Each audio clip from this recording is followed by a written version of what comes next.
के बाद आपका स्वागत है हमारी इस खास पेशकश में। हम चर्चा कर रहे हैं कि आखिर आंध्र प्रदेश के मुख्यमंत्री राजशेखर रेड्डी का अभी तक पता नहीं चल पाया है कि वो कहां है। आंध्र प्रदेश के सीएम वी राजशेखर रेड्डी हैदराबाद के बेगमपेट एयरपोर्ट से बेल 430 हेलीकॉप्टर से चित्तूर के लिए निकले। 9:35 पर प्रशासन के होश तब उड़ गए जब यह पता चला कि सीएम वी राजशेखर रेड्डी को लेकर जा रहा हेलीकॉप्टर बेल 430 कुरनूल डिस्ट्रिक्ट के पास नल्ला मल्ला के जंगलों में गायब हो गया है और सीएम वी राजशेखर रेड्डी का शाम होते होते भी कोई पता नहीं चल सका। अब सवाल यह उठता है कि चित्तूर के लिए हैदराबाद से निकले सीएम गए तो कहां गए और कहां गया सीएम को लेकर उड़ा उड़न खटोला बेल 430। जहां प्रशासन सीएम की तलाश में एड़ी चोटी का जोर लगा रहा है, वहीं अब बेल 430 हेलीकॉप्टर की सुरक्षा पर सवालिया निशान लगाए जाने लगे हैं। बेल 430 पर director general of civil aviation के बयान ने सीएम के सुरक्षित होने पर तब फिर से सवालिया निशान लगा दिए, जिसमें यह बताया गया कि हेलीकॉप्टर बेल 430 की हालत उड़ान भरने लायक भी नहीं थी और पिछले 2 साल से इसकी मरम्मत भी नहीं कराई गई थी। हम आपको दिखाते हैं कि सीएम को लेकर उड़ी बेल 430 हेलीकॉप्टर कितना महफूज है। बेल 430 हेलीकॉप्टर डबल इंजन वाला हेलीकॉप्टर में 9 लोगों के बैठने की व्यवस्था होती है, लेकिन जिस हेलीकॉप्टर से वी राजशेखर रेड्डी ने उड़ान भरी थी उसके बारे में एविएशन महकमे का साफ कहना है कि यह सुरक्षित नहीं था।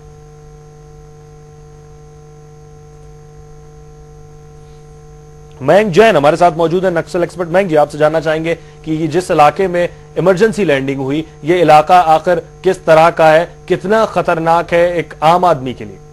देखिए, जैसे टेररिस्ट अफगानिस्तान में घुसते हैं, अफगानिस्तान को बेस बनाते हैं। क्यों बनाते हैं? क्योंकि वहां पे छुपने की जगह होती है, इसलिए उसको बेस बनाया जाता है। इसी प्रकार से जो भारत के जंगल हैं वो निशाने पर हैं, वहां पर छुपने की जगह होती है, वहां पर आराम से अपने गुरिल्ला ऑपरेशंस करके नक्सली छुप जाते हैं जाकर, और वो बरगला भी सकते हैं वहां के लोगों को बड़ी आसानी से, क्योंकि वहां के लोग बहुत सीधे सच्चे और ईमानदार होते हैं। वो ऐसा सोच भी नहीं सकते, इतने सीधे होते हैं ट्राइबल्स कि वो सोच भी नहीं सकते कि सामने वाला इतने बड़े षड्यंत्र के साथ, इतनी बड़ी सूझबूझ के साथ उनको अपने जाल में फंसा रहा है।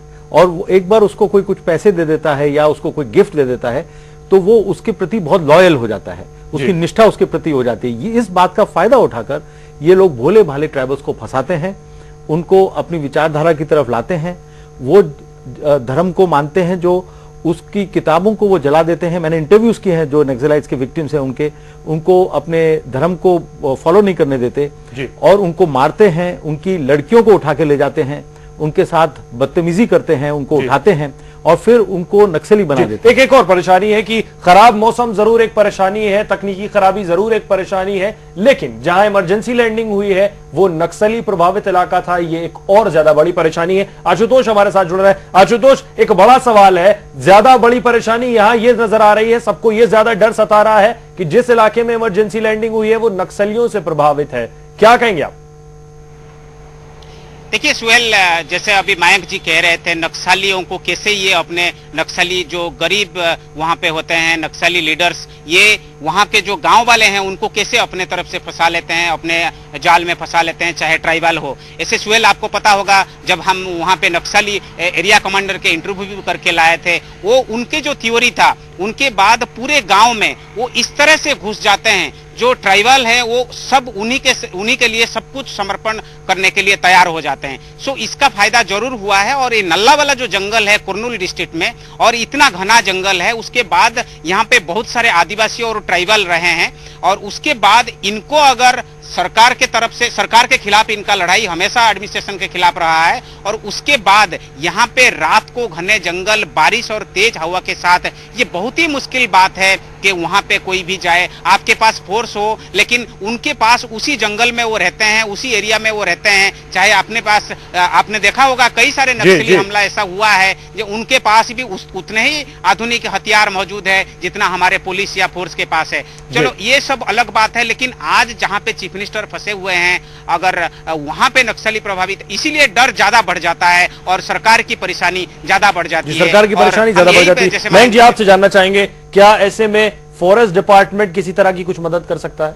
हाँ, फॉरेस्ट डिपार्टमेंट को वहाँ की जानकारी होती है, वहाँ के लैट लॉन्ग्स उनको पता होते हैं और वो जीपीएस के उन्होंने मैपिंग किया हुआ होता है, तो उनको बहुत कुछ जानकारियां होती है। लेकिन आज हमको इंटेलिजेंस की जरूरत है, और इंटेलिजेंस हमको देते हैं ट्राइबल्स, क्योंकि वो जंगल के चप्पे चप्पे से वाकिफ होते हैं।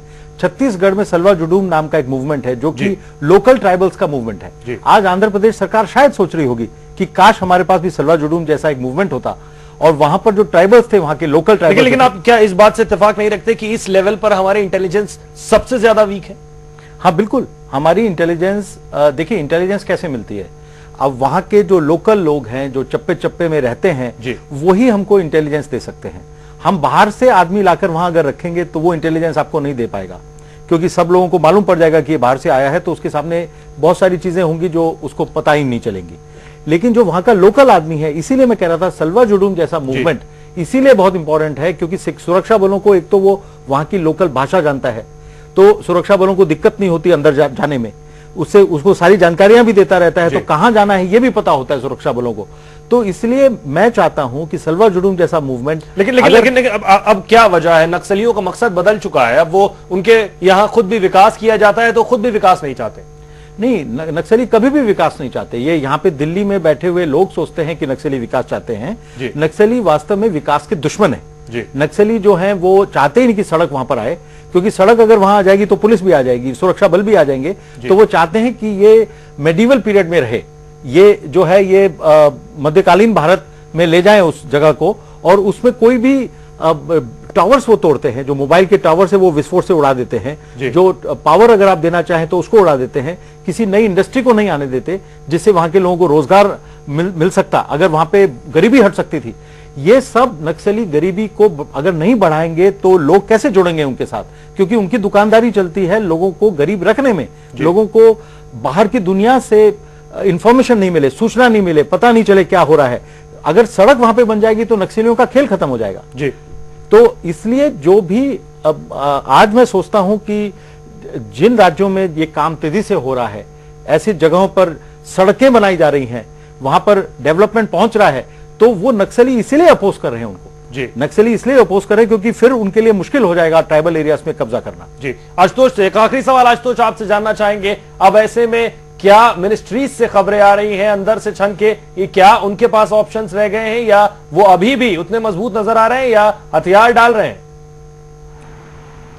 देखिए, मैं आपको बता दूं सुहेल, अभी भी वो उतने ही मजबूत है जितने जो सुबह से हैं, लेकिन उसके बाद उम्मीद तो कभी खत्म नहीं होती है, क्योंकि ये एक राज्य के एक चीफ मिनिस्टर की बात है। उसके बाद मीटिंग का दौर खत्म हो चुका है, मॉनिटरिंग चल रहा है अभी भी, और रात भर भी चलेगा। इसमें जैसे गृह मंत्री ने खुद कहा, हम प्रार्थना ही कर सकते हैं, हर कोई मिलकर अगर प्रार्थना ही करेगा और मॉनिटरिंग ही करेंगे तो जरूर ये बहुत जल्द सीएम जहां कहीं भी है वो सकुशल घर वापस आ पाएंगे। लेकिन बहुत सवाल है कि देश के गृह मंत्री कह रहे हैं कि हम प्रार्थना कर सकते हैं, ये अपनी तरफ से खुद इशारा करता है कि वो साफ तौर पर विफल, उनको एहसास हो रहा है, वो विफल नजर आ रहे हैं। आपसे मयंक जी आखिरी सवाल जानना चाहेंगे, क्या ऑप्शंस नजर आते हैं, क्या किया जाना चाहिए जल्द से जल्द?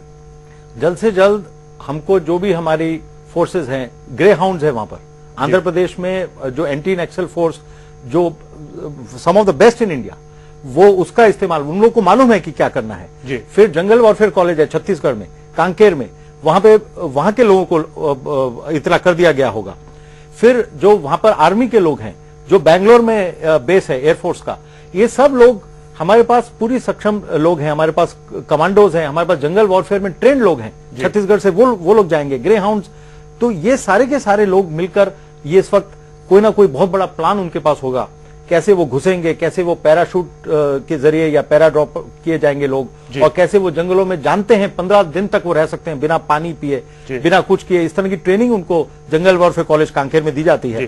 तो उस तरह के लोग जब वो अंदर जाएंगे तब कोई ना कोई सोल्यूशन हमको नजर आएगा, लेकिन हम चाहते हैं जल्दी हो। ये कुछ ऑप्शंस हैं जिन्हें जल्द से जल्द इस्तेमाल किए जाने की जरूरत है, शायद उसके बाद कुछ हल निकल आए, शायद मुख्यमंत्री मिल जाए। लेकिन बड़ा सवाल यह है कि एक राज्य का मुख्यमंत्री ऐसे जहाज में सफर करता है जो शायद उड़ने लायक भी नहीं, उसके बाद इमरजेंसी लैंडिंग होती है और घंटों बीत जाने के बाद भी हम सिर्फ हाथ पर हाथ धरे बैठे रहते हैं। आप दोनों का ही बहुत बहुत शुक्रिया।